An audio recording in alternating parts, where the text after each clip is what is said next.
আমরা সকলেই জানি যে আমাদের কাছে একেবারেই নিকটে চলে এসেছেন রমাদান মাস। কি মাস বলেন? কি মাস? রমাদান মাস। মুমিনের একটি ইবাদতের একটি সৃজন, একটি ইবাদতের একটি মাস হচ্ছে রমাদান মাস। যারা ব্যবসা করে, ব্যবসায়িকরা তাদের সৃজন আসার আগে 2-3 মাস আগে পরিপূর্ণভাবে প্রস্তুতি নিতে থাকেন। দোকানের মধ্যে যদি মালের কমতি থাকে, মাল দিয়ে ভরপুর করে নেন। কেন? উদ্দেশ্য একটা, টার্গেট একটা, ব্যবসা সৃজনে তারা ব্যবসা করবে। তেমনই ভাবে যারা মুমিন তাদের ইবাদতের একটি সৃজন, ইবাদতের একটি মাস হচ্ছেন রমাদান মাস। কি মাস? রমাদান মাস। এই রমাদান মাস আসার আগেই তারা প্রস্তুতি নিতে থাকেন রমাদান মাসের মধ্যে কিভাবে কাটাবে, রমাদান মাসে আল্লাহ পাক রব্বুল আলামিনের নৈকট্য কিভাবে অর্জন করবে। যারা মুমিন, প্রকৃতপক্ষে যারা মুমিন, তারা এই প্রস্তুতি নিতে থাকেন। কথা ঠিক না ঠিক? তাদের মনের মধ্যে আনন্দ লাগতে থাকে যে রমজান মাস আসবে, আবার সাহারি খাবো, আবার ইফতার করবো, সারাদিন না খেয়ে থাকবো। কত আনন্দের একটি মাস, কত বরকতপূর্ণ একটি মাস, কত রহমতপূর্ণ একটি মাস, কত নাজাতের একটি মাস। মুমিনদের হৃদয়ের মধ্যে প্রফুল্লের বাজনা বাজতে থাকে। কিন্তু একদল মানুষ আছে, রমাদান মাস যখনই আসার শুরু হতে লাগে, যখনই রমাদানের মেসেজ আমাদেরকে দিতে থাকে, একদল মানুষের মন খারাপ হয়ে যায়। কথা বলেন ঠিক না ঠিক? তাদের মন খারাপ হয়ে যায়। কেন?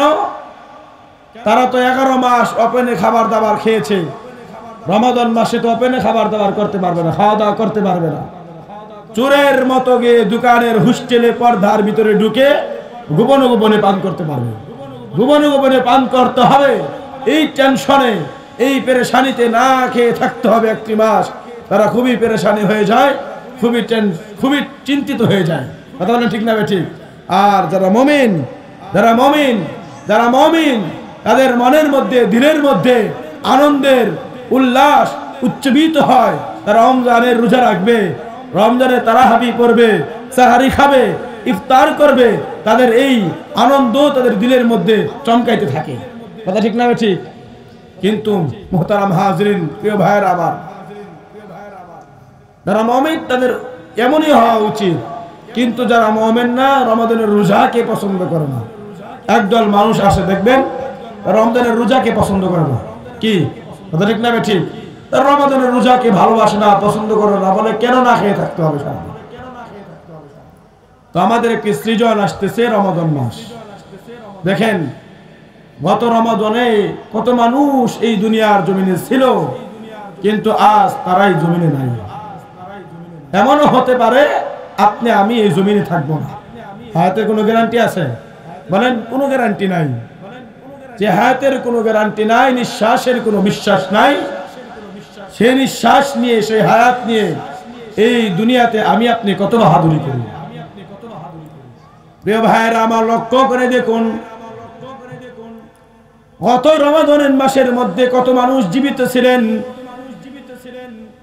আজ রমাদান মাস একেবারেই নিকটে চলে আসছেন। এই রমাদানের মাসে অনেক মানুষ দেখেন জীবিত নাই। তারা জানতো না যে আমি 24 সালের রোজাগুলো রাখতেছি, 2025 সালের রোজাগুলো রাখতে পারবো কিনা, এই কথা তারা জানতো না। কথা বলেন ঠিক না ঠিক? কিন্তু রমাদান মাস আমাদের জন্য একটি গুরুত্বপূর্ণ একটি মাস, আমলের মাস, ইবাদতের মাস, আল্লাহ পাক রব্বুল আলামিনের নৈকট্য অর্জন করার মাস। এই মাস আসার আগেই 2 মাস আগে আল্লাহর হাবিব সাল্লাল্লাহু আলাইহি সাল্লাম আল্লাহর কাছে দোয়া করতেন আর বলতেন, আল্লাহুম্মা বারিক লানা ফি রজব ওয়া শাবান ওয়া বাল্লিগনা রমাদান।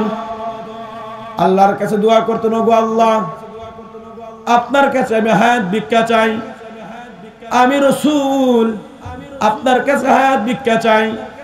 যেহেতু শাবান মাসের মধ্যে চলে এসেছি, আমি রমজান মাস 2টা মাস বাকি আছে গো আল্লাহ।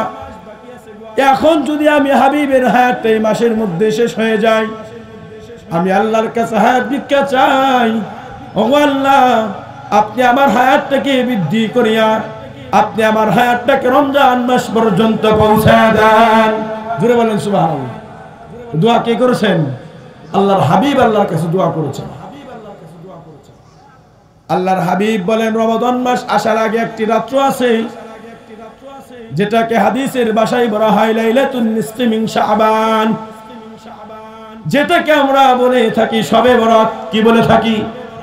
শবে বরাত। অর্থ এটা ভাষা হচ্ছে ফার্সি ভাষা, আরবি ভাষা, রাসূলের ভাষা হচ্ছে লাইলাতুন নিসফি মিন শাবান। যখন 15ই শাবান চলে আসে ওইটাকে আমরা বলি শবে বরাত। কিন্তু আজ জমিনের মধ্যে লক্ষ্য করলে দেখা যায় এই শবে বরাতটাকে আমি আপনি এরকম ভাবে কাটাই, আনন্দ উল্লাসের একটি রাত্র বানায় নেই, আনন্দ উল্লাসের একটি রাত্র বানায় নেই। অথচ আল্লাহর হাবিব এই রাত্রের মধ্যে কি কি আমল করেছেন? আল্লাহর হাবিব সাল্লাল্লাহু আলাইহি সাল্লাম এই রাত্রের মধ্যে আল্লাহ পাক রব্বুল আলামিনের ইবাদত করেছেন।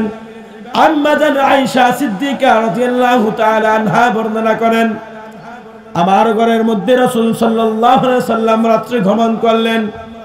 ভ্রমণ করার পর শরীরের জামা কাপড়গুলো খুললেন, খোলার পর আবার শরীরের কাপড়গুলো পরিধান করে আমার ঘর থেকে বের হয়ে গেলেন। আমি আয়েশা চিন্তিত হয়ে গেলাম। আমি আয়েশার আত্মমর্যাদার মধ্যে আঘাত লাগলো।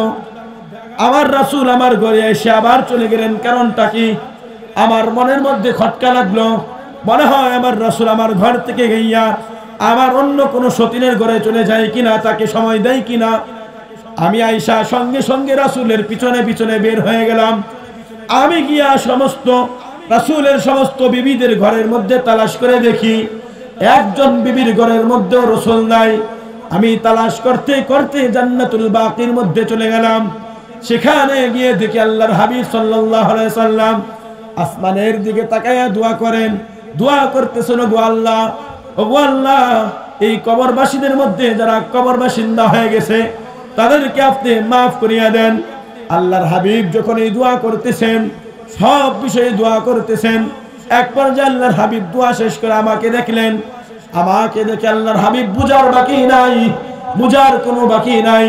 আল্লাহর হাবিব বলেন, ও আয়েশা, তুমি কি এইটা ভেবেছো তোমার ঘরের মধ্যে গিয়ে আমি শরীরের কাপড়গুলো খুলে আবার পরিধান করে চলে আসলাম?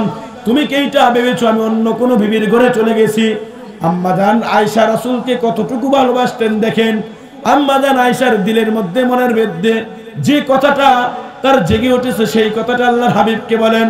বলেন, গো আল্লাহর হাবিব, আমার মনের মধ্যে এই পরিমাণ এমন একটি ধারণা এসেছে, মনে হয় আপনার ঘরে আমার ঘরে সময় না দিয়া অন্য কোনো ঘরের বিবির কাছে চলে যাবেন। আল্লাহর হাবিব বলেন, আম্মা জান আয়েশাকে বলেন, ওরে আয়েশা, তুমি এই কথাটা কিভাবে চিন্তা করলা, কিভাবে ভাবলা? তোমার সঙ্গে তোমার আল্লাহ এবং তোমার আল্লাহর হাবিব আমি নবীজি তোমার সঙ্গে বিশ্বাসঘাতকতা কিভাবে করব? ওরে আয়েশা, আমার স্মরণ ছিল না লাইলাতুন নিসফি মিন শাবানের একটি রাত। এই রাত্রটা কত বড় ফজিলতপূর্ণ একটি রাত্র আয়েশা, তুমি জানো রে? বনি কলবের গোত্রের মানুষেরা যে পরিমাণ ছাগল চড়াইতেন, এক একজন মানুষ অন্তত পক্ষে কম পক্ষে হলেও 4 থেকে 500 বকরি চড়াইতেন। আল্লাহর হাবিব আয়েশাকে বর্ণনা করে বলেন, ওরে আয়েশা, তুমি শুনে নাও, আল্লাহ পাক রব্বুল আলামিন এই যে রাত্রটা আজকে দেখতেছো, এই রাত্রের মধ্যে কি পরিমাণ মানুষের গুনাহগুলো ক্ষমা করেন, কি পরিমাণ মানুষকে জাহান্নাম থেকে মুক্তি দিয়ে দেন, কি পরিমাণ মানুষকে নাজাতের ব্যবস্থা করে দেন। ওই যে বনি কলবের গোত্রের মানুষরা বকরি চড়াইতেন, এক একজন মানুষ যে পরিমাণ বকরি চড়াইতেন, আল্লাহ পাক রব্বুল আলামিন এই রাত্রের মধ্যে বনু কলবের গোত্রের মানুষের যে পরিমাণ বকরি আছে তাদের থেকে অধিক বেশি এই রাত্রে মানুষদেরকে আল্লাহ পাক রব্বুল আলামিন ক্ষমা করিয়া দেন। সুবহানাল্লাহ বলেন। বনু কলবের মানুষেরা বকরি চড়াইতেন, তাদের থেকেও বেশি আল্লাহ পাক রব্বুল আলামিন এই রাত্রে মানুষকে ক্ষমা করে দেন। এই রাত্রটি কোনো সাধারণ কোনো রাত্র নয়। এই রাত্রটা আপনি আজ হালুয়া রুটি নিয়ে ব্যস্ত থাকি, আনন্দ উল্লাসে ব্যস্ত থাকি না। এই রাত্র হালুয়া রুটি খাওয়ার রাত্র নয়, এই রাত্র খিচুড়ি খাওয়ার রাত্র নয়, এই রাত্র আনন্দ উল্লাস করার রাত্র নয়। এই রাত্রটি হলো আল্লাহ পাক রব্বুল আলামিনের ইবাদতের রাত্র, আল্লাহ পাক রব্বুল আলামিনের নৈকট্য অর্জন করার রাত্র। এই রাত্রটি হলো আল্লাহ পাক রব্বুল আলামিনের কাছের মানুষ হওয়ার রাত্র। কিসের রাত্র? আল্লাহ পাক রব্বুল আলামিনের নৈকট্য অর্জন করার রাত্র। আজ এই রাত্রটাকে আমি আপনি কিভাবে উল্লাস করি, কিভাবে পালন করি? চিন্তা করে দেখেন আল্লাহর হাবিব কি কি কাজ করতেন এই রাত্রের মধ্যে। ইযা কানা লাইলাতুন নিসফি মিন শাবান ফাকুমু লাইলাহা ওয়া সুমু নাহারাহা। আল্লাহর হাবিব এই রাত্রে জাগরণ করতেন, রাত্রে ইবাদত করতেন, পরের দিন একটি রোজা রাখতেন। কি করতেন? পরের দিন একটি রোজা রাখতেন। এক রাত্র জাগরণ করতেন, দ্বিতীয় পরের দিন রোজা রাখতেন। তৃতীয়ত হচ্ছে কবর জিয়ারত করতেন। কিভাবে কবর জিয়ারত করতেন? দলবদ্ধ হয়ে সাথীদেরকে নিয়ে যেতেন না, একা একই গিয়ে আল্লাহর হাবিব সাল্লাল্লাহু আলাইহি সাল্লাম রাত্রের মধ্যে জিকির করতেন, দোয়া করতেন কবর বাসিন্দাদের জন্য, কবর জিয়ারত করতেন। কেন কেন কবর জিয়ারত করতেন? আল্লাহ পাক রব্বুল আলামিন এই রাত্রের মধ্যে চতুর্থ আসমান লাউহে মাহফুজ থেকে, এই যে জমিন থেকে আসমানটা আমি আপনি দেখি, আল্লাহ পাক রব্বুল আলামিন তো এমন একজন আল্লাহ, জমিনও আছে আসমানও আছে, সমস্ত জায়গার মধ্যে আছে। তারপরে আল্লাহ পাক রব্বুল আলামিন চতুর্থ আসমান লাউহে মাহফুজ থেকে প্রথম আসমানের মধ্যে আল্লাহ পাক রব্বুল আলামিন চলে আসেন, আর মানুষদেরকে ডেকে ডেকে বলতে থাকেন, আলা মিন মুস্তাগফিরিন ফাগফিরুলাহ, আলা মিন মুস্তাগফিরিন ফাগফিরুলাহ, আলা মিন মুস্তাগফিরিন ফাগফিরুলাহ। আল্লাহ পাক রব্বুল আলামিন এই রাত্রের মধ্যে মানুষকে চতুর্থ আসমান থেকে প্রথম আসমানের মধ্যে চলে আসে আর বলে, কি আসো গুনাহ করেছো, কি আসো গুনাহ করেছো, আমি আল্লাহর কাছে মাফ চাও, আমি আল্লাহ তোমাদেরকে গুনাহ থেকে মুক্তি দিয়ে দিব। কি আসো রিজিকের অভাব, আমি আল্লাহর কাছে রিজিক চাও, আমি আল্লাহ তোমাকে রিজিকের ব্যবস্থা করে দিব। কি আছো ঋণগ্রস্তর মধ্যে আছো, আমি আল্লাহর কাছে ঋণ থেকে পানা চাও, আমি আল্লাহ তোমাকে ঋণ থেকে মুক্তি দিয়ে দিব। কি আছো রোগ অসুস্থতার মধ্যে ভুগতেছো, আমি আল্লাহর কাছে অসুস্থতা থেকে মুক্তি চাও, আমি আল্লাহ তোমাকে মুক্তি দিয়ে দিব। কি আছো অভাবের মধ্যে, আমি আল্লাহর কাছে অভাব থেকে মুক্তি চাও, আমি আল্লাহ তোমাকে অভাব থেকে দূর করিয়া দিব। কি আছো স্বামী স্ত্রীর মধ্যে অমিল অসম্পর্কের মধ্যে কি আছো, আমি আল্লাহর কাছে মুক্তি চাও, আমি আল্লাহ সব ব্যবস্থা করে দিব। এই কথা বলেন কে? আল্লাহ বলেন। কে বলে? আল্লাহ মানুষকে ডাকে এনার বলেন, ওরে মানুষ, আমি আল্লাহর কাছে মাফ চাও, আমি আল্লাহ তোদেরকে মাফ করে দিব। কিন্তু আমি আপনি এমন পরিমাণ নাফরমান বান্দা বান্দি, এই রাত্রটা ইবাদত না করিয়া, আল্লাহ পাক রব্বুল আলামিনের নৈকট্য অর্জন না করিয়া, এই রাত্রের মধ্যে আমি আপনি আতশবাজি করি, আনন্দ উল্লাস করি, ইবাদতের কোনো খবর নাই, ইবাদতের কোনো ধারে কাজে নাই, শুধু আনন্দ আর উল্লাস আর উল্লাস, আতশবাজি করে রাত্রটা কাটাই। ইসলাম শরীয়ত এটা সমর্থন করে না, আতশবাজি ইসলাম শরিয়া সমর্থন করে না। আল্লাহ পাক রব্বুল আলামিন যে বলেছেন এই রাত্রে ইবাদত করো, আমি আল্লাহ পাক রব্বুল আলামিনের নৈকট্য অর্জন করতে পারো, আমি আল্লাহ পাকের নৈকট্য যদি অর্জন করতে পারো রে বান্দা বান্দি, তোমাদের আর কোনো প্রয়োজন নাই, জান্নাতে যাওয়ার আর কোনো প্রয়োজন নাই, আমি আল্লাহ তোদেরকে জান্নাতের মধ্যে পৌঁছে দিব। বলেন সুবহানাল্লাহ।